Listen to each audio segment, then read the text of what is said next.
الرجيم بسم الله الرحمن الرحيم السلام عليكم ورحمة الله وبركاته. Ngayong gabi ng Monday, tayo ay binigyan ni Allah ng pagkakataon upang magnilay, matuto at muling mapalapit sa Kanya. Sa katahimikan ng gabi, naway ang bawat salita ay maging paalala ng habag at gabay ni Allah sa ating buhay. At malugod po naming tinatanggap ang lahat ng nanonood at nakikinig, pati na ang ating tagapagsalita na si Sheikh Amin Pindatun Kandulit. At siya po ay isang da'iya na kilala sa kanyang kaalaman at malasakit sa ummah. Hindi na po natin papatagalin ang gabing ito. Ang oras ay atin na pong ibinibigay sa kanya. Ya Sheikh, falyatafaddal mashkuran ma'jura. Inshallah, so ayusin ko muna ito para maayos natin ang ating Naam ya Sheikh.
Bismillah, alhamdulillah, wassalatu wassalamu ala rasulillah wa ala alihi wa sahbihi ajma'in wa man wala wa man tamassaka bisunnatihi ila yawmiddin wa ba'd.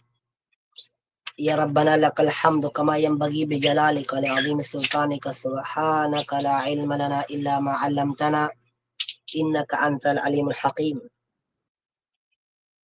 Qala rabbi shrah li sadri wa yassir li amri wahlul 'uqdatam min lisani yafqahu qawli amma ba'd.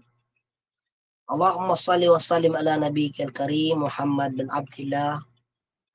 Alhamdulillah, mga minamahal namin mga magulang sa pananampalataya. Sa mabiyayang oras na ito at mabiyayang gabi, magbabahagi tayo ng kaalaman na tinatalakay dito ay patungkol sa kadakilaan ng Allah subhanahu wa ta'ala, patungkol sa turo ng propeta sallallahu alaihi wasallam. Inshallah, saglita.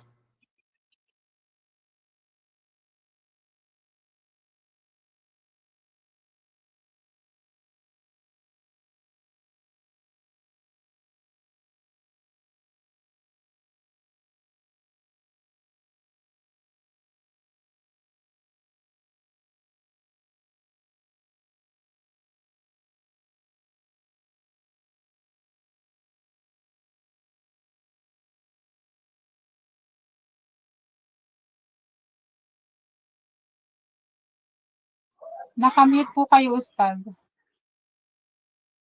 Mashallah, maganda. Yun pong mainam, basta tingin nyo kung nakamute agaan. Mashallah, barakallahu alayhi. Barakallahu fiki ya ukhti. Ngayon dito tayo sa yan. Bismillahirrahmanirrahim. Pasasalamat sa Allah, ginawa tayong pinagbuklod, pinagsama sa pag-aaral. Pasasalamat sa Allah dahil ginawa tayong nag-aaral sa Islam. Ang dami-dami dito sa mundo na mumuhay, ngunit di nag-aaral. Dami-dami nagpapakilalang bilang Muslim, ngunit hindi nag-aaral. So, alhamdulillah, nabilang tayo sa mga taong nag-aaral. Alhamdulillah, pasasalamat sa Allah SWT sapagkat ay binigyan ng lakas, panahon, iginawad sa atin. Saksi natin na Allah siyang ating sinasamba sa lahat ng panahon at ang propeta sallallahu alaihi wasallam siyang pinakahuling sugo. Ang kanyang mga pamamaraan ang ating sinasabatas, abot ng ating makakaya. Alhamdulillah. Ngayon, mga minamahal namin mga magulang, mga kapatid sa pananampalataya, kapwa ko mga nag-aaral, nagtuturo, mapalalaki man o babae, kung saan man silang napadpad sa lugar na ito, na dito sa mundong ibabaw, ay mabiyayang pakikinig para sa atin sa salita ng Allah at salita ng propeta. Ngayon, mga kapatid sa pananampalataya, alam ba ninyo na mayroong mga gawain na kung saan ang mga gawain na ito ay maaring matumbasan mo ang laki ng reward mula sa mga gawain ng mga sahaba? Subhanallah. Mashallah. Napakalaking reward itong gawain na ito. Na kapag ginawa ito ng mga tao, special lang ito sa gawain na ito, kapag ginawa ng tao ito, maaangatan niya o maahabol niya ang laki ng reward ng gawain ng mga sahaba. Itong gawain na ito, subhanallah, napakahirap, pero kaya natin insyaAllah. Umpisahan natin ang ating pagbabahagi mula sa salita ng propeta sallallahu alaihi wasallam. An Ma'aqil bin Yasar radiyallahu anhu qala Rasulullah sallallahu alaihi wasallam, al-ibadatu fil harj kahijratin ilayya. Rawahu Muslim. Sa malapit itong kahulugan mula sa pahayag ng propeta sallallahu alaihi wasallam, ang pagsamba sa panahon ng may kaguluhan, may mga fitna, may mga pagsubok, may mga abala, may mga pumipigil, ay kasing laki ng gantimpala ng mga taong naghijrah. Mula Makkah hanggang Madina, may mga sahaba na sila ay sumama sa utos ng propeta na iniwan nila ang kanilang mga anak, kayamanan, asawa, mga kaibigan, mahal sa buhay, noong sila ay naniwala sa propeta sallallahu alaihi wasallam. Nangyaring itinakwil sila ng kanilang mga pamilya at sumama na rin sa propeta mula sa Makkah, lumisan papunta sila ng Madina. At ang mga tao na yon, napakalaki ng gantimpala ng kanilang pagsunod sa utos ng propeta na umalis mula sa Makkah papunta na sila ng Madina. So ang laki ng reward nun, may mga buntis pa doon, may mga bata pa doon na binubuhat, may mga matanda, may mga umaalis na umihiyak na mahirap sa kalooban nilang mawalay sa kanilang mga pamilya. Mga anak at kapatid, kamag-anak na mga matagal na sa kanilang mga buhay, pero dahil lang sa pagsunod nila sa utos ng propeta, hindi nila ito inisip. Sapagkat mas mahalaga sa kanilang pagsunod sa propeta. Napakalaki ng reward nun. Ngunit sa panahon natin mga kapatid, maari itong maaabot ang reward. Sino yon? Ang nakakahabol sa ganong reward ay hindi siya pumapansin sa pagbabago ng panahon. Kahit inaharangan pa siya ng kanyang magulang sa pag-aibada, pag-aaral, kahit inaharangan pa siya ng kanyang mga tito, mga tita, kahit sino pa sa mga taong pumipigil sa kanya, mag-aaral pa rin.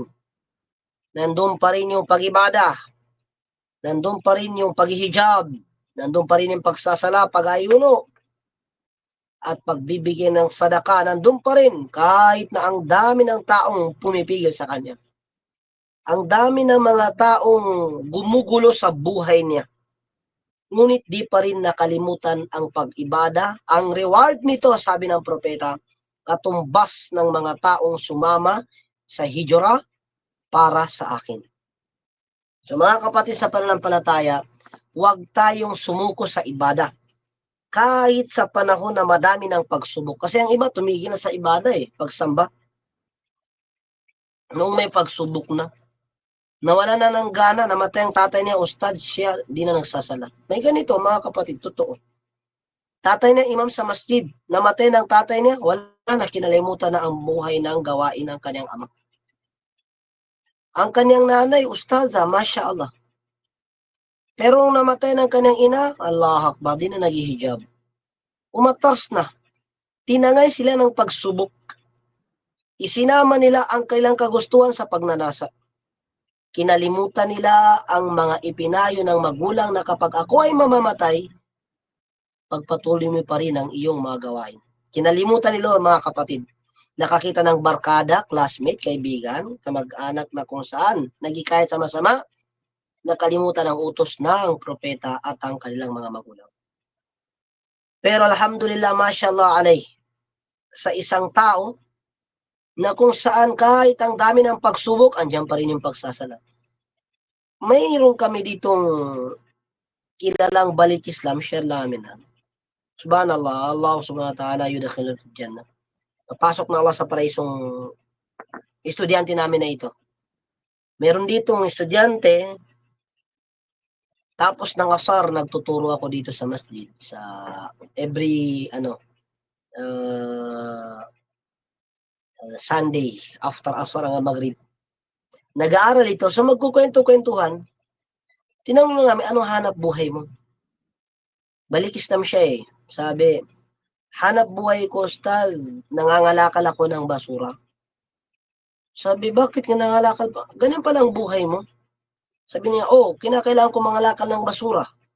Kasi kapag di ako mangangalakal, pag-uwi ako ng bahay, binubugbog ako ng aking anak. Sinisigawan ako, sinasaktan ako. So, nagiging maganda lang pakiramdam ko kapag nakapangalakal ako, may maibigay ako sa kanya. Anak ko yun mismo. Anak ko siya. Subhanallah. So, so sabi namin, bakit nagawa pa rin pumunta na masjid? Sabi niya, brother, maibigay ko man ang karapatan ng tao, pero hindi ko kakalimutan ang karapatan ng aking Panginoon. Hindi hadlang ang pagsubok ko upang iwanan ko ang ibada. Subhanallah, mashallah alayh. Kung ganito mga kapatid sa pananampalataya, paninindigan na ito, di na ito parang mahirap ito maputol na paninindigan. Na ginagawa niyang labanan ang mga pagsubok, hindi siya tinangay ng kanyang pagsubok. Bagkus ito ay linabanan niya at hindi siya dito nagpatalo. Lumaban siya. Sa pagsubok na madaming mga kaguluhan, maraming fitna, umaharang sa kanya, barkada niya, pinifit na siya, nandun pa rin yung pagsunod niya sa batas ng Allah, Masya Allah. Ang reward na makukuha niya, katumbas na mga taong naghijra. Ang kahijratin ilaya, sabi ng propeta, napakaliwanag ng hadith, mas maliwanag pa sa araw. Pangsunod dito na nabanggit ng propeta sallallahu alaihi wasallam para sa mga tao na mayroon silang nakakasalumuha pero nandun pa rin ang ibada. Pumasok siya sa trabaho, ang nasa kapaligiran niya puro na lang mga kafir. Ngunit ang kanyang iman la yatazaza, hindi nagbabago. Nakanikab siya, mashallah, kinukutya siya.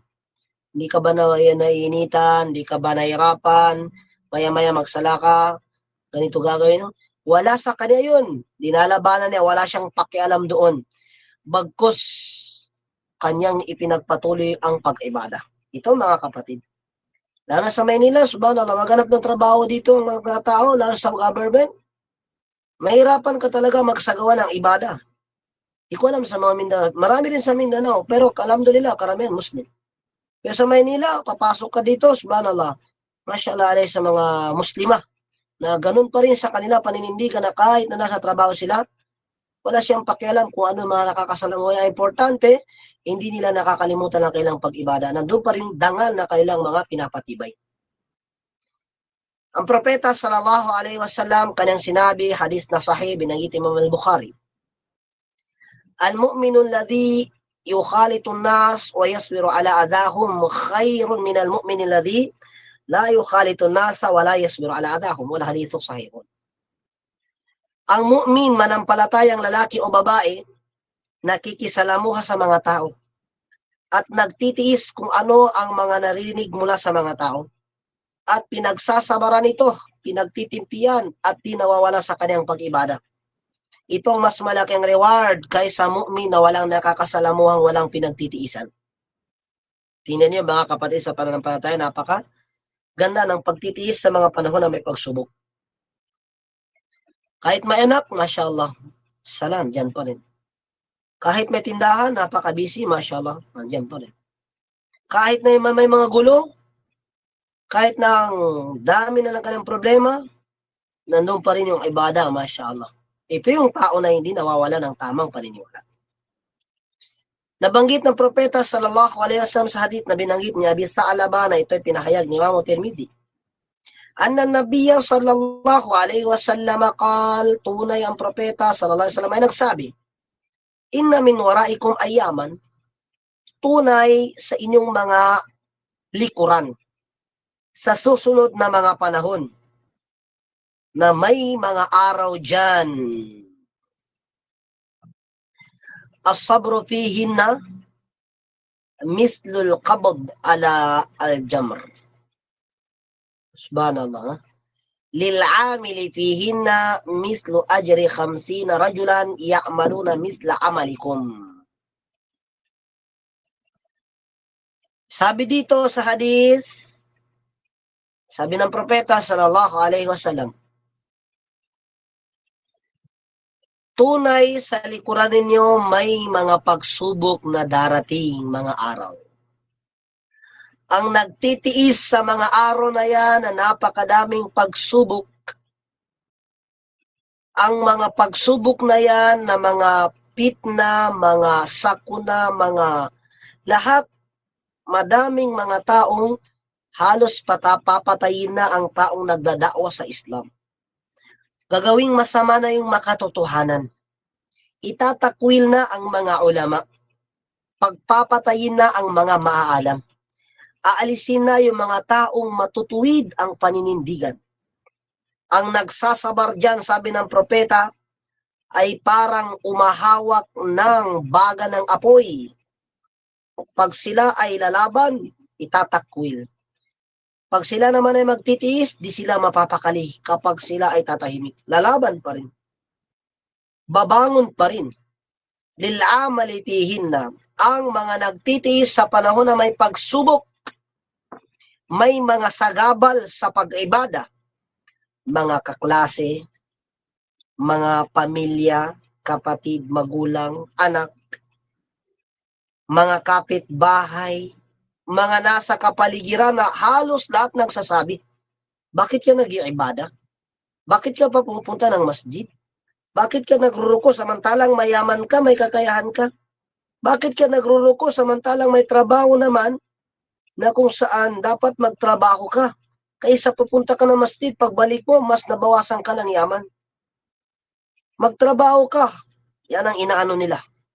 Tinutukso ang tao. Sa ganun, pumapasok sa isip ng tao na ang hirap na ganun. Pero kapag natiis ang ganung mga pagsubok, iniisip niya ang sahod na yan ay maaring dalhin ako sa apoy ng impyerno na naiiwan ko ang mga sala ko, mga obligadong inutos ng Allah sa akin. Mas piliin ko na lang na ako ay magutom minsan kaysa madalas ko namang maiwan ang ibada. Ang nagsasabar, sabi ng propeta sallallahu alaihi wasallam, ang gantimpala nito ang kanilang makukuha. Ayan na, ito yung mga good news para sa mga matibay dyan na ipinaglalaban ang kanilang paninindigan.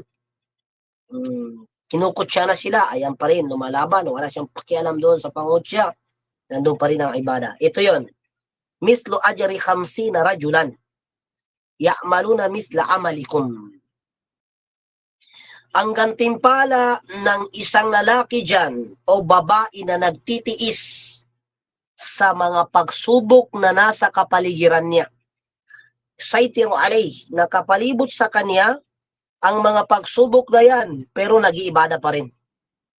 Ang gantimpala na katumbas nito ay katumbas na 50 sahaba na gumagawa ng mabuti, katumbas ng isang lalaki na yan na napalibutan ng fitna ngunit di nagpapatalo.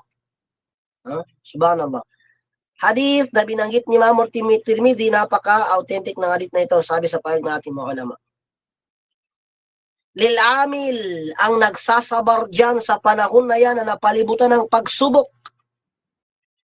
Ang gantimpalang makukuha niya ay katumbas ng 50 mga sahaba, ya'maluna misla amalikum.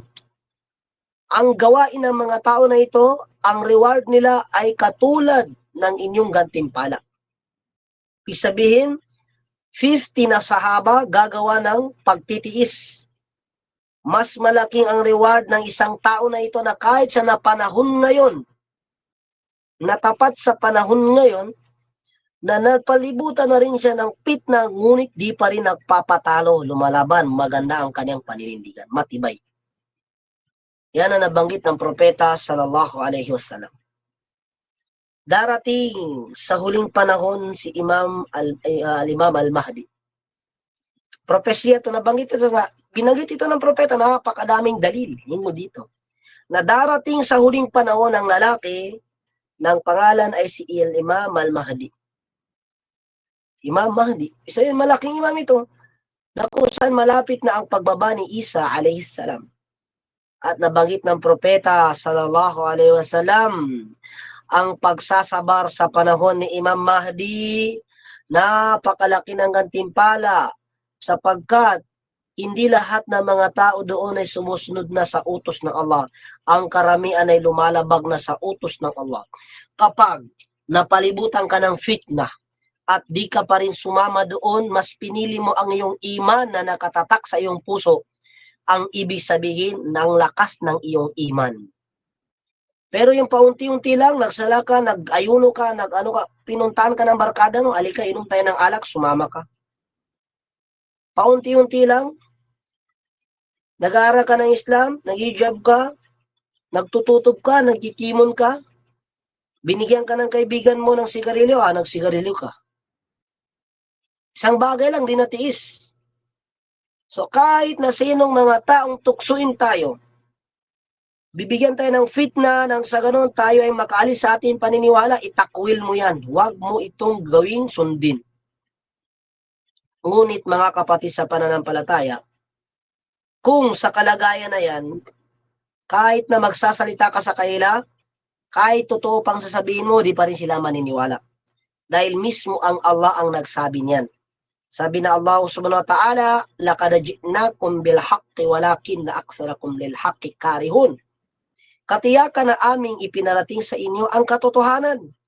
Subalit karamihan sa inyo ay namumuhi o nagkakaayaw sa katotohanan. Yan ang pahayag ng Allah subhanahu wa ta'ala. So dito, payo ko sa mga taong napalibutan ng fitna, mga balik Islam dyan na nasa kapaligiran nila ang tumutukso upang ibalik sa pananampalataya, sinasabihan ng magulang, kapatid, anak, dating kaklase, classmate, tinutukso siya na upang maibalik ang kanyang pananampalataya sa pagiging Kristiyano. Huwag mo yang pansinin. Kapag malampasan mo yan, Masya Allah, ang laki ng gantimpala na yan na para ka nakakuha ng gantimpala ng mga taong sumama sa paglisa ng propeta mula Makkah papuntang Madina at katumbas pa ng 50 sahaba na kung saan gumagawa sila ng pagtitiis. Napakalaking reward nito. Inshallah. So dito mga kapatid sa pananampalataya, kung nais natin ang paraiso, gawin natin magtiis. Sabi ng propeta sallallahu alaihi wasallam, isbir walakal jannata wal hadithun sahihun in hadithi Abi Darda. Magtiis ka, magsabar ka dahil may paraiso ka. Ang iksi ng salita ng propeta. Magtiis ka, magsabar ka, may paraiso ka. Dahil gusto natin ng paraiso, naisin natin ito, huwag tayong patulog-tulog, huwag tayong pabaya-baya, huwag tayong sumama sa mga kasalanan. Nakakalungkot, may mga taong nangangarap, tanungin mo, gusto mo ng paraiso? Doble-doble, oo. Ang dami-daming sagot. Ngunit di nagsasala, nakashort. Di nagsasala, nakalis ng damit, nagsisigarilyo. Di nagsasala, andyan yung paggawa ng bawal. Nanglawagan ng adhan, andyan pa rin yung trabaho. May ganyan mga tao, mga kapatid sa pananampalataya. Sabi ng propeta sallallahu alaihi wasallam, ma ra'aytu mithlal janna na matalibuha. Wala akong nakitang katpareho ng paraiso, ang ganda at lawak at ayos ng loob nito. Ngunit ang mga nagdanais pumasok dito ay tulog. Ang tinutukoy, pabaya, tamad. Gusto ko ng paraiso, sabi ng lalaki. Sabi ng babae, pero paggawa ng kasalanan, nandiyan pa rin. So yan ang mga sinasabing di sila nagtitiis sa mga pagsubok sa kapaligiran. Wala misla nari nama illa nama haribuhat. At wala kong nakitang kapareho ng ampoy ng impyerno sa sakit at parusa at init nito. Ngunit ang nakakalungkot, ang mga taong takot dito na mapasukan, hindi nila tinatakbuhan ang mga kasalanan. Bagkus ginagawa. Gusto mo ba ng paraiso? Oo, gusto ko ng paraiso. Gusto mo ba ng impyerno? Ayoko. Ayaw niya ng impyerno, ngunit nandiyan pa rin ang pagririba. Nandiyan pa rin pandaraya. Nandiyan pa rin pag-aabala sa kapitbahay. Mga kamag-anak. Nandiyan pa rin pangungutang na di pagbabayad. Nandiyan pa yung pagkain na hindi pagpapahalam. Nandiyan naman yung panghihiram na hindi ibinabalik. Nandiyan yung paggagalit na kung saan wala na sa hantungan ng Islam. Naway sana naunawaan natin na kung saan kahit na may pagsubok, huwag natin itong isipin. Gawin natin ang utos ng propeta sallallahu alaihi wasallam. Napakalaking reward ang pagtitiis sa kalagitnaan ng maraming tukso sa ating kapaligiran. Wassallallahu ala nabiyina Muhammadin wa ala alihi wa sahbihi ajma'in wa man tamassaka bi sunnatihi ila yaumiddin. Wassalamu alaikum warahmatullahi wabarakatuh. Waalaikumsalam warahmatullahi wabarakatuh. Subhanallah wa alhamdulillah, isa na namang malalim at malawak na kaalaman ang naibahagi sa atin ng ating tagapagsalita na si Sheikh Amin Pindatun Kandulit. Bago ang lahat, bago po tayo dumako sa Q&A session, ay tatanungin mo natin ng ating tagapagsalita na si Sheikh Amin kung siya ba ay tumatanggap ng mga katanungan. Ya Sheikh, kayo po ba ay tumatanggap ng ilang mga katanungan mula sa ating tagapakinig?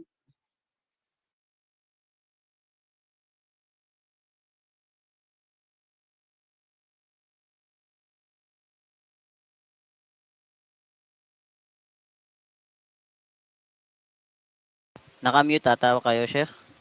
Pasensya na naulo ako. Inshallah, kung may katanungan, pwede naman po. Lalo yung clarification ng kasama natin. Alhamdulillah, tayo po ay dumako sa Q&A session. Diyan po sa may Facebook Live, kung kayo po ay nais magtanong, ay pakilagay na lang po sa may comment section. At dito naman po sa may Google Meet at paalala lang sa mga kababayan, kung kayo po ay may katanungan, pakilagay na lang po sa may chat box. At sa mga kalalakihan, ay maaari po kayong magtaas ng inyong mga virtual hand upang direktang magtanong kay Sheikh Amin Pindatong Kandulit. So kami po ay maghihintay sa inyo.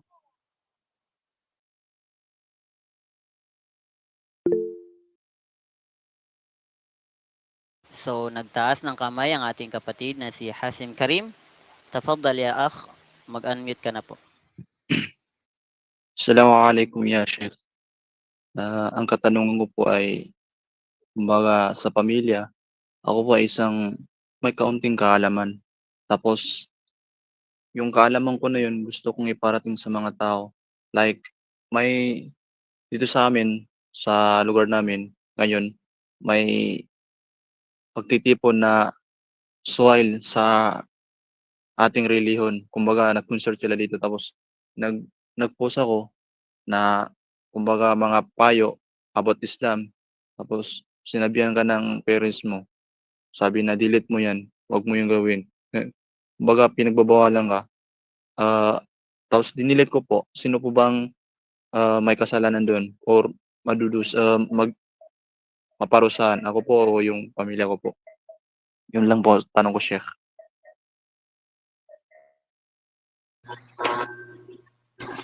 Mashallah. Pangalan mo, brother? Sino nga? Hasim po. Karim. Hashim. Ya, brother Hashim Karim. Alhamdulillah. Binigyan ka ng Allah ng kaalaman. Alhamdulillah. Magagamit mo ito sa tamang daan. Mashallah alaik. Ngayon, sa katanungan mo, may nakita kang mga haram, mga bawal na gawain. Nag-post ka upang sila ay patamaan doon dahil mali ang kanilang kagagawan. At pinagbawalan ka ng magulang mo dahil inisip ng magulang mo baka ikaw ay pagagalitan at baka ikaw ay makakapatawag na ikaw ay nagsusuway doon. Dito sa kasagutan ng ating mga ulama, ganito mismo ang kalagayan. Una, mayroon tayong pamantayan na sa usaping usulod da'wah sa mga ugat ng da'wah na sinasabi. Sa madhab ng Ahlus Sunnah wal Jamaah, kapag makakakita tayo ng isang pagkakamali o maraming pagkakamali, babalik tayo sa hadith na binanggit ng propeta sallallahu alaihi wasallam sa hadith na sahih. Man ra'a minkum munkaran falyughayyir biyadihi fa illam yastati' fa bilisani wa illam yastati' fa biqalbi wa dhalika ad'aful iman. Ang pahayag na mahal na propeta sallallahu alaihi wasallam, kapag may nakita kayong mga kasalanang gawain, kabalastugan, mga hindi kaaya-aya, mga puro paggawa ng mga pinagbabawal, inyong pigilan sa pamamagitan ng inyong mga kamay, lakas. Pag hindi nyo kaya, pagsabihan. Pahayagan, payuhan. Pag hindi ninyo kaya, ipagdua na lang, dun lang sa puso mo, tumatahimik ka, hindi ka nagsasalita. Ngunit yun ang pinakamababang iman. So unawain natin ang hadith. Ang hadith na sinabi ng propeta, baguhin mo gamit ang iyong kamay. Ang tinutukoy dito, ahlul quwwah. May lakas. Sila yung pinuno. Alisin nila ang bawal na yun. Sila ang kinikilalang commander doon. Sila ang mayroong kakayahan magsabi doon. Silang mga naobligaduhan at walang kasalanan ang mga ulama. Na kung saan din linya yun. At kapag di kaya, dahil wala ka doon sa level ay wala kang lakas, magsalita ka. At sa pagsasalita ay mayroon ditong ingatan sapagkat mayroong mga mazhab na ang akala ni mayroong manhaj na akala nila ito ay tama. Kapag mayroon tayong nakitang mali, ay bawal sa atin sa Islam ang magsalita sa mali na yon kapag di narinig nung gumagawa ng mali. Binabanggit natin yung mali sa kapaligiran, ngunit yung gumagawa ng mali, hindi niya alam na pinagbabanggit mo na pala sa kapaligiran.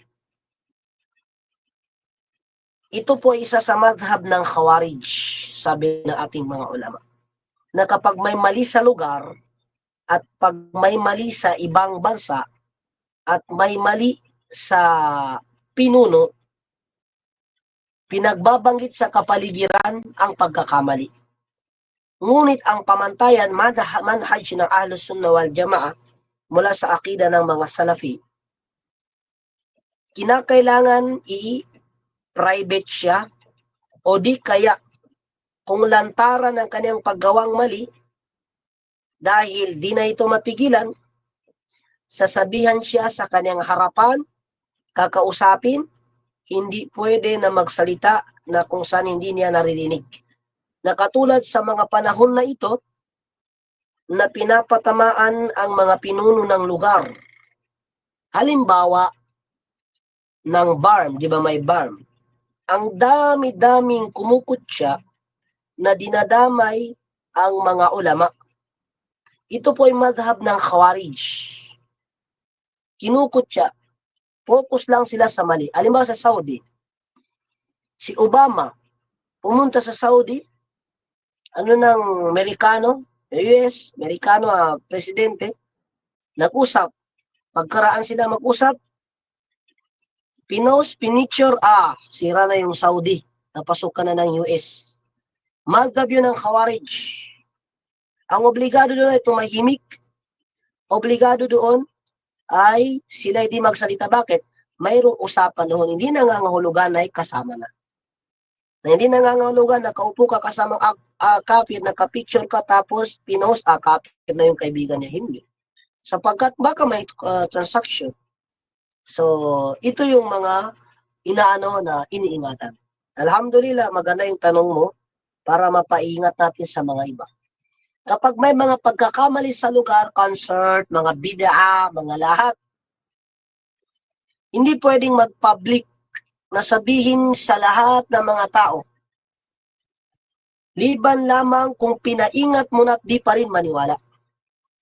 Ang obligado, puntahan mo yung lugar, kausapin mo yung pinuno doon, private mo, siya ay pakitaan mo ng dalil, pakitaan mo ng tapang, napakalaki ng reward mo.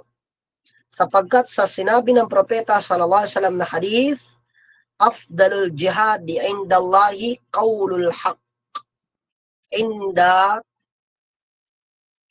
sultanin jair. Ang pinakamalaking jihad ay ang puntaan mo ang pinunong masama sa harapan niya mismo sabihin. Hindi ang i-private, i-public, ipaalam sa mga tao. Ang pamumuno sa barangay na yan, ang kapitan sa barangay na yan, ang kagawad sa barangay na yan, ito sila. Sapagkat madhab yun ng Khawarij. Hindi siya pwede. At payo ng magulang mo, Masya Allah, nagkaroon ka ng magulang na napakaganda. Ang magulang mo hindi nagkasala. At ikaw rin hindi ka naman nagkasala sapagkat di mo pa alam ang batas ang hatol dito. Ikakabuti mo ito sapagkat hindi lahat ng alam nating katotohanan sabihin na. Sinabi ni Abu Hurairah radhiyallahu an, hafiztu min Rasul sallallahu alaihi wasallam wi'ain. Aking nasauladong kaalaman nagmula sa propeta na dalawa. Unang kaalaman, fa'ammal awwalu basastuhu. Ang unang kaalaman itinuro ko na, wa ammal akhar walau basastuhu lakuti'aha dal bul'um. May dalawa akong nasaulado mula sa kaalaman ng propeta. Ang una ay ibinahagi ko na. Yan na yung naisulat na 5,374 na hadith ni Abu Hurairah. At ang iba naman ay hindi ko na ipinahayag. Dahil kung ipinahayag ko, maaring hindi maunawaan at magkakawatak-watak ang mga tao at sila ay magpapatayan. Nangangahulugan ito, sabi ni Sheikh Ar-Ruhaili, na hindi lahat ng kaalaman ay sabihin bigla sa lahat ng panahon. At hindi lahat ng katotohanan na alam natin ay biglain na itong ipahayag. Sapagkat mayroong takdang panahon na sabihin ito. So yun ang walang kasalanan ng magulang mo, ang tiningnan nila dito ay maslaha. Gusto pa nilang magkaroon ka ng kaalaman na malalim, gusto pa nila magkaroon ka ng malawak na pag-unawa sa Islam, gusto pa nila mapatagal ang pag-aaral mo, at gusto ka pa nilang makapiling. Baka may mangyari sa'yo, malay mo may mga pinsala doon na isipin ng tao, at ikaw ay mapipinsala. Kaya alhamdulillah, may biyaya na nagmula sa iyong magulang na sinabihan ka na ganun. Bawal po natin i-post, i-public ang mga kamaliang gawain ng tao, lalo na kung na-involve yung tao doon. Liban lamang kung ito ay ayaw na niya. Ayaw niyang itama, ayaw niyang sabihan. So, obligado na sa atin ilantad na itong taong to, pinagsabihan na ayaw niya. So, saka natin siya i-public sapagkat makakapinsala ang kanyang katuruan. So, yun po, mashallah, barakallahu fiik. Jazakallahu khairan ya Sheikhana. Pakibaba na po yung inyong hand, yung inyong virtual hand upang hindi tayo magulo.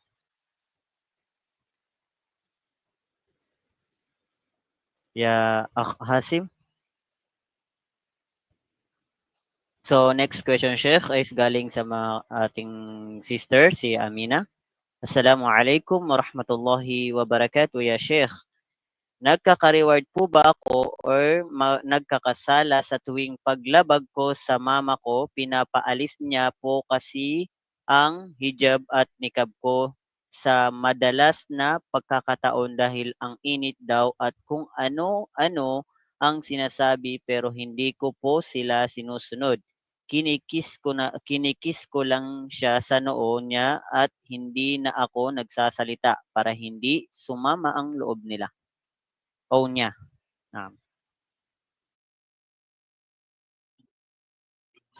Mashallah. Bait na bata. Mashallah. inaalis ang galit ng kanyang magulang, mashallah. Mahalikan mo magulang mo kahit galit siya, mawawala yan. Mashallah. Ngunit, sa turo ng Islam, obligadong magpakabuti sa magulang. Alam natin yan. Na kapag ang isang tao lalabagin ng kaniyang magulang, isang kasalanan. Nabanggit ni Imam Hafiz Shamsuddin mula sa kitab na Kitabul Kabair na ang hadith na binanggit ng propeta sallallahu alaihi wasallam kanyang sinabi, lamma usriya bi marartu bi qaumin mu'allikina juzu'ahum minan nar faqultu ya Rasulullah man haula qal haula yashtumuna aba'ahum wa ummahatihim. Sa kahulugan nito, nung ako'y nag-Isra wal Mi'raj, umakyat sa langit, sabi ng propeta, ako ay may nakitang mga tao sa apoy ng impyerno na ang kanilang mga juzo, ang ibig sabihin ng juzo ay kamay, paa. Ang kamay na dalawa binasag, paa binasag, ginawa itong tali. Kinuha ang kamay na dalawa, ginawang tali. Kinuha ng mga malaika, kinuha ang pangpaa, tinali. At yung kamay na nakapagtalian at ang paa na nakapagtalian, kinuha pa ito at ginawang tali para humigpit, basag na basag ang buto. At isinusubsob sa apoy ng impyerno, ganun ang sakit. Sabi ng propeta, sino ba to ya Jibril? Grabe naman ang tindi ng parusa ng taong to. Silang mga taong kaya nilang insultuhin ng magulang, saktan, parusahan, pairapan, labagin, labanan, nanay o ama. Yan ang parusa. Ngunit, kapag ang magulang naman ay mag-uutos ng masama sa atin, ay kinakailangan nating tingnan kung ano yung limitasyon, pattern ng Islam. Ang propeta sallallahu alaihi wasallam, isang sahaba dumating, ya Rasulullah, pinatay ko ang aking ama. Ay ang propeta nagtaka, bakit mo pinatay ang iyong ama? Ya Rasulullah, sa gabi nakita ko nag-uusap kasama mga kasama niya, papatayin ka, inunahan ko na lang. Subhanallah. So sinabi ng propeta na ang lalaking yan ay hindi siya nagkakasala. Sapagkat pagdepensa yun sa propeta, pagdepensa sa din ng Allah. Mahalin natin magulang, o sahibu nga pidunya maarupa, makipag-ugnayan sa ating mga magulang na mabuti. Ngunit kapag mag-uutos sila ng masama sa atin, huwag silang sundin. Sinabi ng Allah subhanahu wa ta'ala, wa in jahadaka ala an tushrika bi ma laysa laka bihi ilm fala tuti'huma. Kung pinwersa kanila, pinilit kanila, hinila kanila, itinulak kanila upang gawin ang bawal na ito ay ipinagbawal ng Allah, shirk o bid'a, haram na gawain. Fala tuti'huma, huwag mong sundin dahil bawal. Sa hadith na pinayag Imam al-Bukhari, na kung saan nagaisang mga ulama na napakalakas ng hadith, la ata'ata li makhluqin fi ma'siyatil khaliq. Huwag sundin ang nilikha kapag ang tagapaglikha ay kanyang nalalabag. Innama ta'alil ma'ruf. Ngunit ang pagsunod ay nasa kabutihan. Nangangahulugan na isa sa utos ng Allah, hijab o niqab, na kapag pinapalis ng iyong magulang sa public, bawal. Ngunit ipapalis ng iyong magulang sa loob ng bahay at wala kang kasama, alisin mo. Sapagkat di na yun siya obligado, takpan mo sa loob. Dahil wala namang mahram doon. Obligado lang kapag may hindi ka mahram, guardian. Sabihin, hindi mo siya guardian, mga tao lang na dumating, di mo kakilala, obligadong magtakip ka. Pero kapag wala na at inutos na magulang mo, obligadong alisin mo yun. Sapagkat ito ay utos na isa sa pagsunod sa iyong magulang, concern ng magulang mo para sa iyo. Pero kapag walang tao, pag may mga tao, kahit utusan ka pa na alisin ang iyong hijab, wag mong sundin. Gawin mo yun, halikan mo na lang, mashallah, yakapin mo na lang, upang di na masyado maramdaman na linalabag mo. At wala kang kasalanan po doon sa hadith at aya na ating naipahayag. Wa barakallahu fik.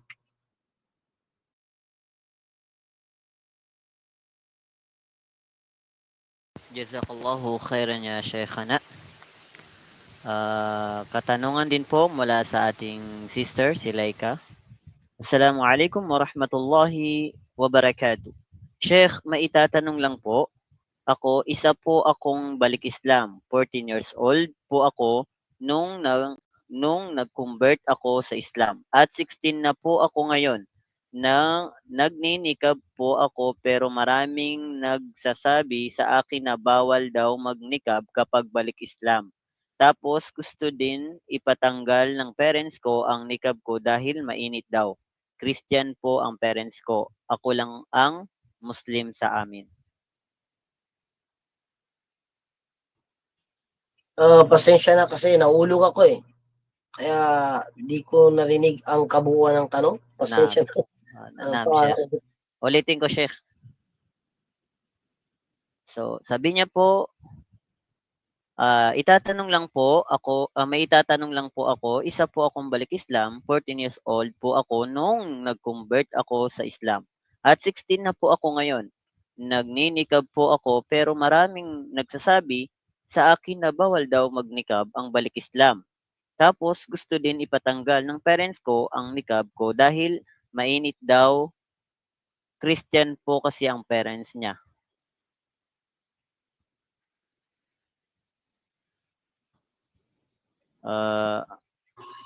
Sundan ni Sheikh?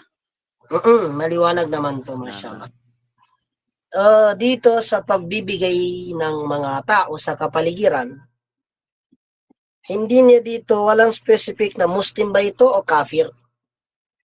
Itong mga nagbabawal sa kanya. So sabihin na natin itong sagot na tayo na lang gumawa ng sagot sa sabi niya.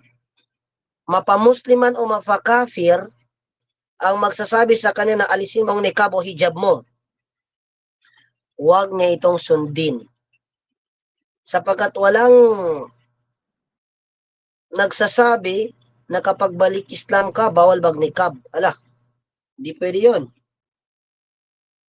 Yun ay fatwa na kamalian.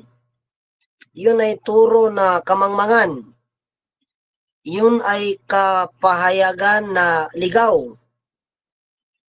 Yun ay pag-unawang kadiliman. Yun ay pag-i-encourage na nasa impyerno ang hantungan.